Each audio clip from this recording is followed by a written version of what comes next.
which is the best. There's always pressure in doing a project. Pressure nga. Kahit anong proyektong gawin mo, kasi may pressure palagi. Especially, I'm working with Kathniel na they've done a lot of big projects.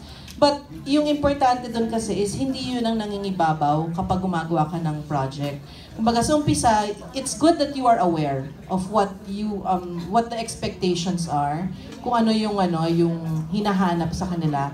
But set it aside and then focus on the project. Do your best. Kumbaga, if yun kasi kakain sa'yo, malilimutan mo kung ano yung point ng project. Tsaka baka yung magiging end goal mo lang is to just beat the current record, etc. etc.